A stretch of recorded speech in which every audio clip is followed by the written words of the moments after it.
Hey, this is Eb. I'm back here with this old LG-1. This is the one that was found in an attic. It was down in Alvin, Texas. They get hurricanes pretty bad down there, so this has gotten a lot of heat and a lot of moisture, and it was just real swollen and warped and busted in different places. And so instead of just putting it back together as an LG1, we're putting it back together as an LG2. There are previous videos. They'll be linked at the end of this if you'd like to see that. They'll all be in a playlist together also. But here we are right now. These kind of things, you got to get them apart before you can put them together.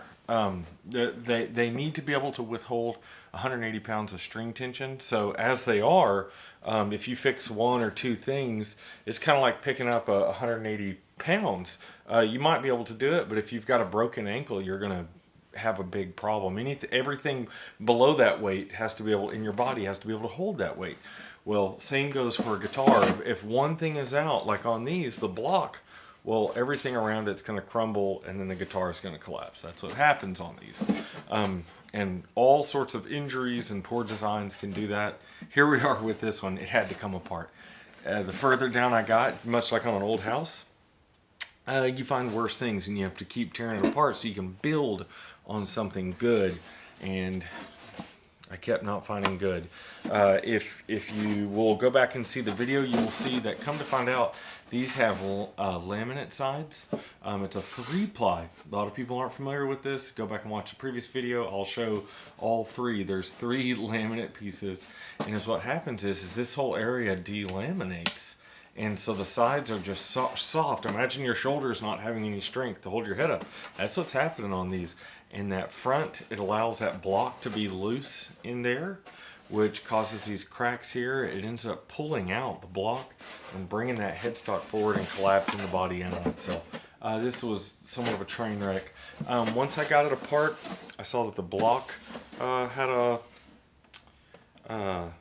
wasn't attached. I tried to get it out and try to get the neck off, and that's where I found all of the laminates. Well, this one, I couldn't just glue the laminates back together. As you're working with them, I found out it's kind of punky, which means like soft wood. Something's happened either in the growing process or the drying process that the wood or was just like, you could almost dig your fingernails into it and it would just break apart, almost like a dry rot kind of situation. But who knows? Maybe it was the glues, maybe it was the drying process, maybe it's all the horrible things that this thing has been through. But here we are with it. So I'm going to open up and show you where we're at on the inside. I have a particular set of plans that I've made off a 1948 LG2. So this is, I'm copying a set of plans that I made myself off of an LG2. So it's going to be just like a 40s LG2 on the inside, plus the repairs, plus a large pickguard. But sound wise, here we go. Like I said, I traced a set of plans off of a 1948 LG2. So this is an exact clone. All the scallops, all the finger braces, the dimensions, everything, plus a whole bunch of cleats from the brakes that were in here.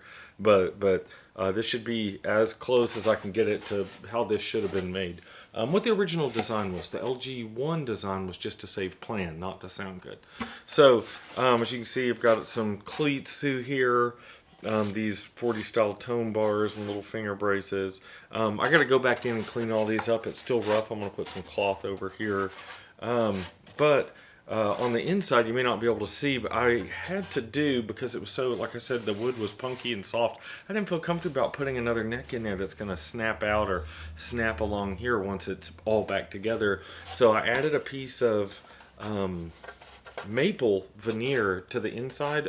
Maple for laminating sides on guitars is what this particular maple had been cut out for. So I laminated on the inside and ran it all the way under here. So now it's got maple running all the way in underneath these 3 layers under the block. Fit the block back in so it's sandwiched in there. This area is probably the strongest LG1 in this area to ever exist. So now I'll have to cut this out and put it back together. Let's see, the top is looking really pretty. I'm excited about how nice it's actually going to look now that all the pieces are back together and I get it finished my touch-up work. these are all going to get cleaned up. Yeah, this one's pretty close. I just wanted to capture all this. Of course, I think some of the kerfing had to come off and whatnot.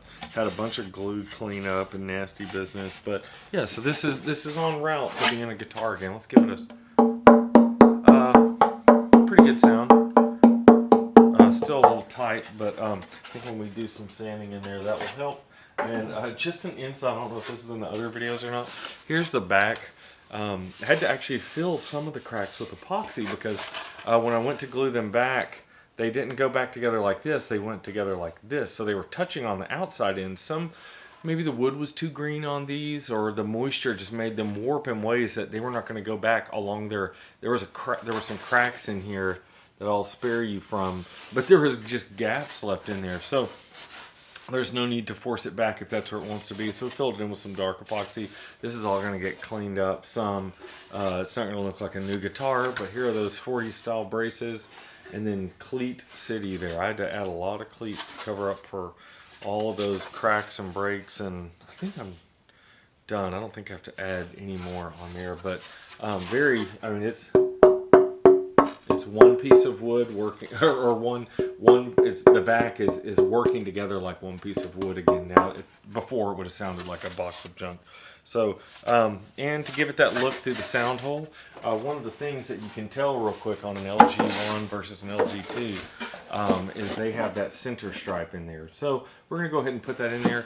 Martin uses spruce with little, like they're almost like a giant cleat. But Gibson does that too in modern times. But these, for a long time, they just did flat sawn maple, and that's what I put in there. So hopefully, once we get done with this, it'll have a more similar look. Again, these cleats are also still terribly heavy, and I went with a mahogany to kind of match the look a little bit. They're going to be in there, but this should look pretty darn good. When it's done, when you look through the sound hole, it should look like an LG2, not blank like an LG1. So that's where we're at on this guy. Stay tuned. If you aren't, please subscribe. If you enjoyed this, like it. If you think somebody else would enjoy it, hit that arrow button and send it to them so they can see it too. They may have some, there may be hope still for their busted up old LG. Thanks for watching.